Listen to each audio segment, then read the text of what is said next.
two questions. You've added more than... No, there are two guys. One for each. So you can decide which one you take, who takes what. I think one key question is really about what the position Nairobi occupies in the nation, in the region, and in the globe. So basically, if you're looking at Nairobi as a potential future economic capital, literally, of Africa, how do you get the city there? The other question would be the other way, would be the reverse. Cities are for people. Cities are fundamentally for people. And currently, Nairobi is serving less than actually 10% of the citizens, largely corporates. And we are saying these invisible majorities that live in the slums, that contribute to the economy without getting a service, that, you know, have no place for their children to play, whose buildings collapse every day and die there, that walk to industrial area on a day-to-day basis. What are we going to do about them? Are we sending them to Sri Lanka, or will develop the city in a way that all the citizens prosper socially and economically? And what would they realistically do to deal with this dichotomy? The need to create a glitzy city with an expressway, and on the other hand, the need to ensure that this resident of the informal settlement, whose water has been increased today by 40%, who was already paying, 40 shillings per jerrycan, now they'll be paying 60, that this person actually finds Nairobi livable. That's the issue that I would have really wanted them to engage. Pose to the both of them. And coming to you, Wanjiru, before I hear from Philip KISII, and you can respond, obviously, on the wider topic of any advice you'd have for the two candidates that will be coming up next. As much as there's great contestation to lead the county of Nairobi, that seat is a hot one. The first two office holders, I believe, are still battling cases in court at the moment over the same. What advice would you have for the next governor? You lead an accountability institution. What must they do to ensure that they tick the accountability box should Nairobians give them the mandate on the 9th of August? Well, yes, they should veer away from what has landed their predecessors into this problem. So it's more of what they should not do in their individual capacity. But I think the more crucial question is, how do you transform the culture?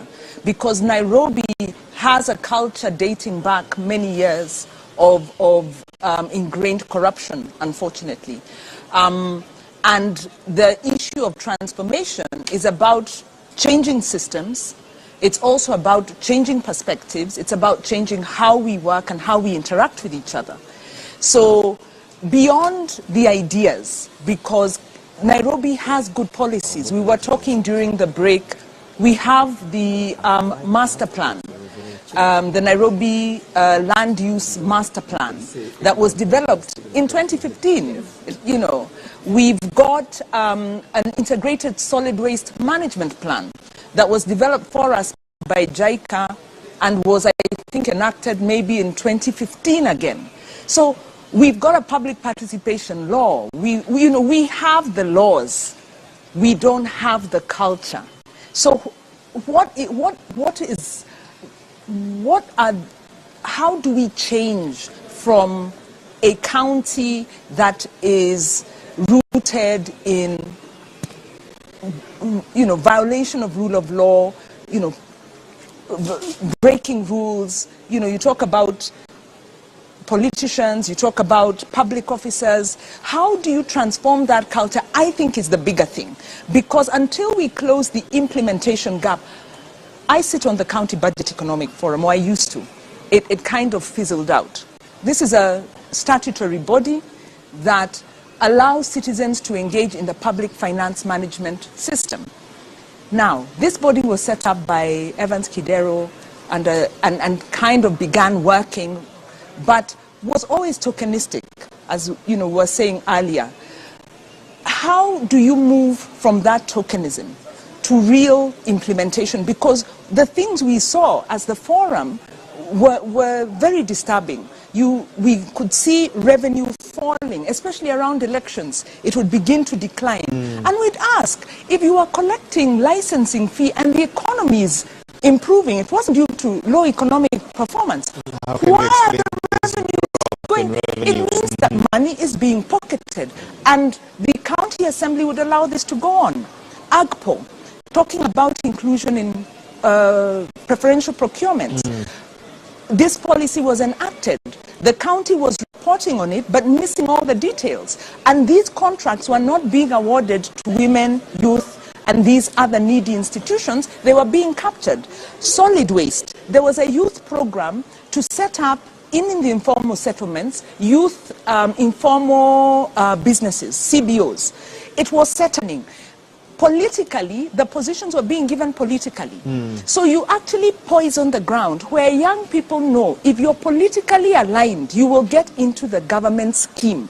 So the biggest crisis we have is that Kenyans or Nairobians possibly interact with government in two ways. Either you're coerced and harassed, or you're corrupt. So how do we transform that relationship into a conducive one? And that's a big question this evening. And I like that you've outlined what I feel effectively could be part of the entry of whoever will take office come the 9th of August.